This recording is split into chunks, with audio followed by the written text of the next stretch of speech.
Good morning. It is Tuesday morning here, and we are on the other side of um, the craziest weather that I have ever lived through. Um, and I wanted to give you an update on how the garden and everything else survived the heat wave. So we went through 3 days of highs well above 100 degrees, which for the Portland area is just unheard of. We might get a day or two slightly above 100 once a year, once a summer. Yesterday, the temperature at my house was 115 degrees. In my car, it read 118. Our thermometer in the shade was reading 111, and it stayed there for hours. It was not like a quick peak at the end of the day and then dropped. The temperatures were staying high at night, only getting down into the 80s. And the plants are not designed for that. The humans are not designed for that. The animals aren't. They aren't built for that. So we fared pretty well, but we did have some struggles and some losses, and so I wanted to make a video about what we did and how, like, what the result was. So this is the chair that I sit in usually when I'm talking to you, behind my beautiful rose named Mauna. And as you can see, she has no blossoms left, but is healthy and otherwise happy. The chamomile is, the leaves haven't opened. They close up in the night, but it definitely needs to be harvested. But has fine, and this flower bed still frustrating, but nothing died. So we'll see. I do have a couple of roses. You can see my roses are looking sad. Yeah, they're gonna live, but they are not super happy. And then through the arbor, what I thought I was gonna lose the hydrangeas, and this probably doesn't come across on the camera, but these blooms, a lot of them are dried up. So, and the plants in general were looking particularly bad. And this was due to my neglect. I don't typically water these hydrangeas. They're on the east side of my house. They like shade, and they're usually fine, but they were not fine. So last night, after the heat broke, they got about 80 gallons of water.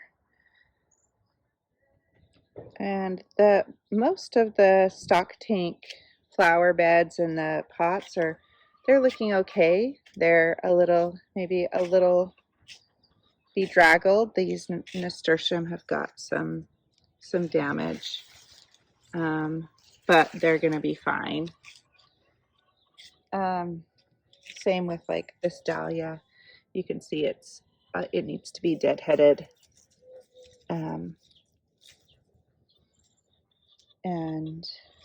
But is alive and fine. Even the impatiens they survived.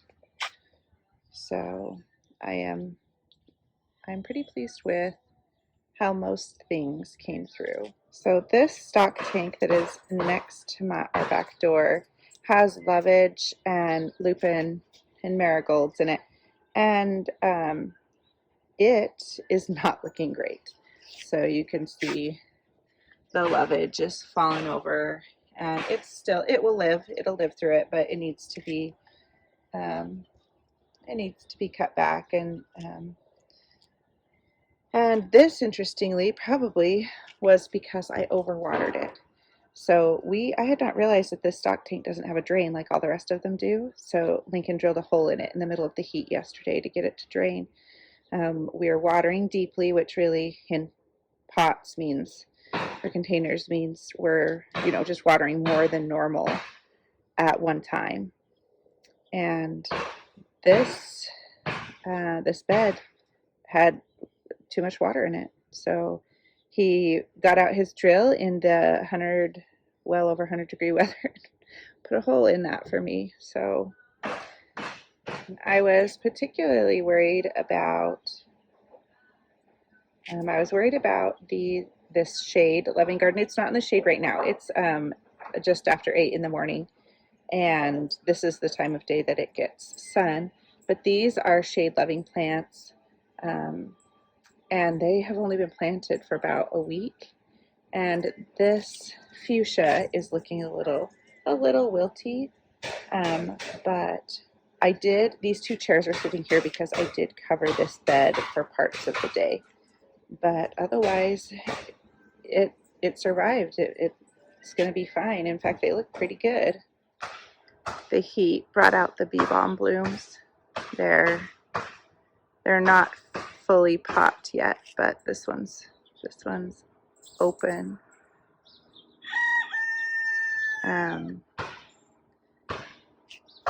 So we'll get to have that. They're such a fun plant. They grow this tall stalk and pop out with these wild fuchsia flowers.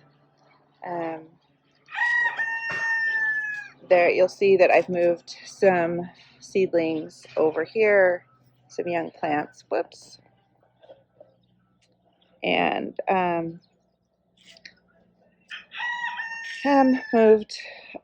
moving some pots around to get them more shade. The green stalk, which, oh, that's terrible lighting.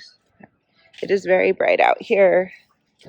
There we go. The green stalk looks great. It didn't suffer at all. Well, that's not true, actually.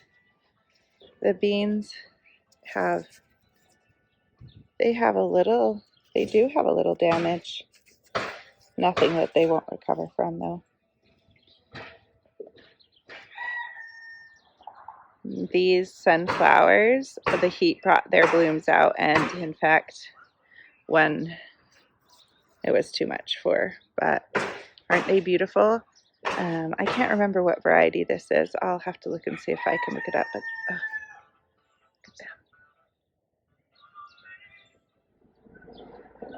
look at that gorgeous zinnia.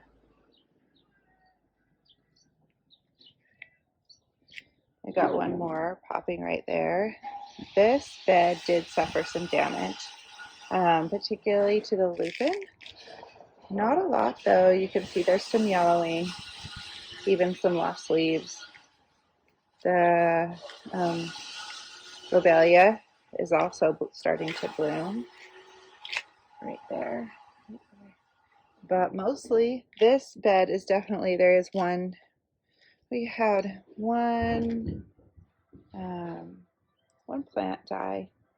This is probably the hottest place in my whole garden. And it looks like we've got some more. That is fragrant stock, I believe.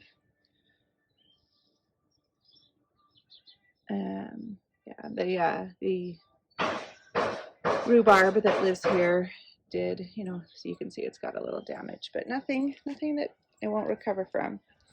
So in an in-ground bed, basically, when people say that they water deeply, what that means is just that we're watering. This is on drip, so I just was watering. I was letting the drip run for longer than I normally would, and I was doing it twice a day. All right, and into the main vegetable garden. So you can see that the potatoes, which already were looking pretty scraggly because they're getting close to harvest, are looking very sad now. And I will probably harvest them this week. But I didn't water these at all during that heat. So I mean, it didn't totally kill them. But yeah, you don't water potatoes when you're approaching harvest, and I didn't. And I knew that it would probably kill the plants. They did better than I thought they would. The the squash are just decided to take advantage of the situation and doubled in size. So they didn't care as long as they got watered. I did have one plant with some it was even a little much for some of the squash plants. I mean, it was a little much for all of us. The the seedlings, these little loofah that I'm very excited about growing. They're a type of squash right in here. And I was worried about them. They're so young and they're so small, but they did fine. The leaf, or not the leaf, the straw mulch was critical for us, and I'm going to show you why. If we walk around the corner, you can see I started to mulch the beans, but I was having a hard time with the heat. And they don't look terrible, but so these are the one place in the garden that is not mulched with straw, and the beans they probably suffered the most damage, which they were already a little bit stressed. Probably for me, overwatering them is what I think was going on. And but overnight, they seem to be looking much better than they did yesterday. But there is, you can see there are some places that they just burned. They just burned up, and those leaves won't recover. But the plants will be fine. I wanted to show you right here, just before this, we put some seedlings in. And those are sunflowers that, despite all of this heat, are deciding to come up. Okay. And then moving into the main garden, really everything did fine. I do also have some other cucumbers.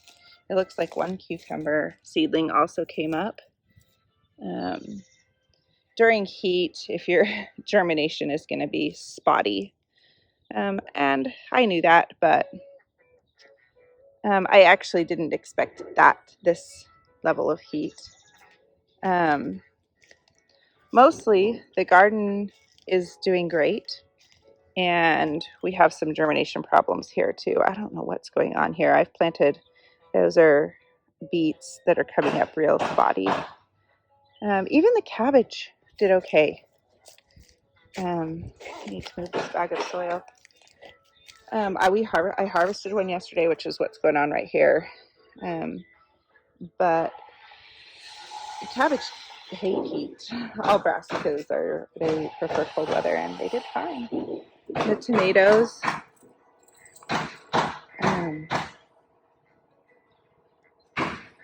they are looking great.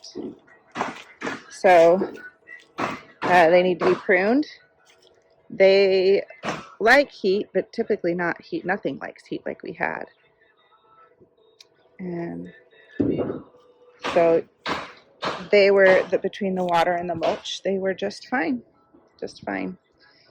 The parsley looks a little sad, but again, it was a new transplant, and it will live. It will rebound.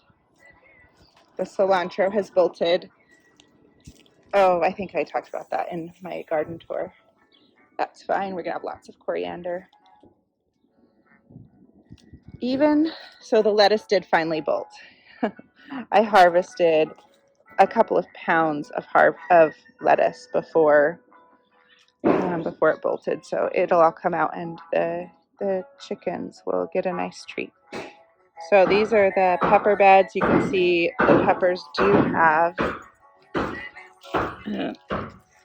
a little bit of damage, but mostly they were just like, sure, why not? And a whole bunch of them set fruit. I mean, they are known to be heat loving. Seems a little extreme to me. So yeah, I've got tons of fruit on my peppers. Again, the straw mulch was critical. That's just one of the many reasons why we do it. It keeps the soil cool and allows the moisture to stay in. And here we are in our chicken run. There's their coop back there. And our most devastating loss was suffered here. So last night, after the heat had broken, John Henry came out. John Henry is the keeper of the chickens, and he did such a good job caring for them. He made sure they had ice water all day, and he was out here tending to them and checking on them. And last night, after the heat had broken, he found his oldest hen named Ruby dead in her favorite spot where she sleeps, in the nesting box. She had put herself to bed one last time, and then she just couldn't. It was too much for her. She was an 8-year-old hen, which is extremely old. She was a pet, and he was devastated. And we are sad. It's a hard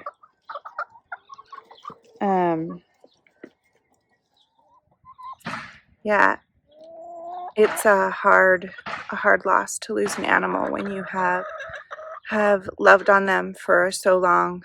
And he's loved her since he was 8 years old. For 5 years, she was an adult hen. She came to us with 2 other hens that are long since gone. She was the top hen in our flock, and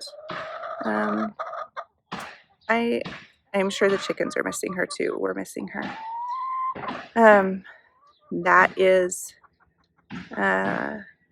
That is part of the reality of farming. With life comes death, and we're just a little farm here. We don't handle a lot of death, but we have several friends who had losses during this heat, losses of animals, and we're thinking of them and praying for them, and knowing that there's sometimes only so much we can do, that that Mother Nature will do what she's going to do. And we learn lessons if we have. I don't know that we could have done anything more. I don't think that she was just old, and it was very stressful. But we just keep loving and putting light into the world, and we move through grief. And that is a good lesson for a 13-year-old boy. It's not a new lesson for him. He's lost chickens before. Ruby was just a particularly difficult blow. And a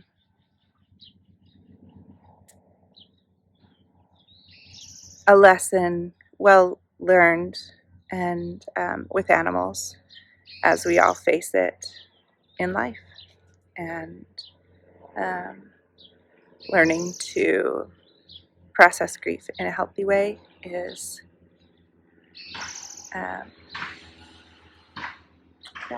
a lesson we all have to learn.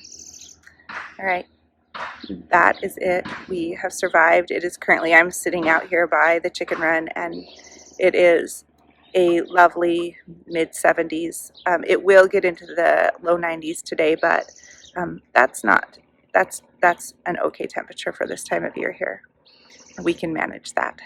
So, all right, I will see you next time. Bye.